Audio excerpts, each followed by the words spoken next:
തിരുക്കുടുംബം പോലെ എന്റെ കുടുംബവും. ഈ മംഗളവാർത്തക്കാലം എന്ന് വെച്ചാൽ എന്താണ്?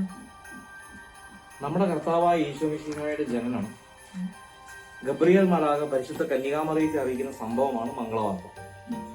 ഇതാണ് മംഗളവാർത്ത കാലത്തിന്റെ അടിസ്ഥാനം. നമ്മുടെ സീറോ മലബാർ സഭയുടെ ആരാധനാക്രമം ആരംഭിക്കുന്നത് തന്നെ മംഗളവാർത്ത കാലത്ത്. മനസ്സിലായോ? ഈ മംഗളവാർത്തകാലം എന്നാണ് നമ്മൾ ആചരിക്കുന്നത്? കർത്താവിന്റെ ജന്മത്തിനായി നമ്മൾ ഒരുങ്ങുമ്പോൾ പ്രാർത്ഥന, പുണ്യപ്രവർത്തികൾ, നോമ്പാചരണം, കുമ്പസാരിച്ച് ഒരുങ്ങിയുള്ള കൂദാശ സ്വീകരണം, ഇവ വഴിയായി നമ്മൾ നമ്മെ തന്നെ ഒരുക്കണം. അപ്പോൾ ഉണ്ണീശോയെ സ്വീകരിക്കാനായി നമുക്ക് ഈ മംഗളവാർത്ത കാലത്ത് ഉണ്ണീശോയെ ഞങ്ങളുടെ ഹൃദയത്തിൽ വന്ന് പിറക്കണമെന്ന് ഈ സുഹൃജപം ചൊല്ലി പ്രാർത്ഥിക്കാം.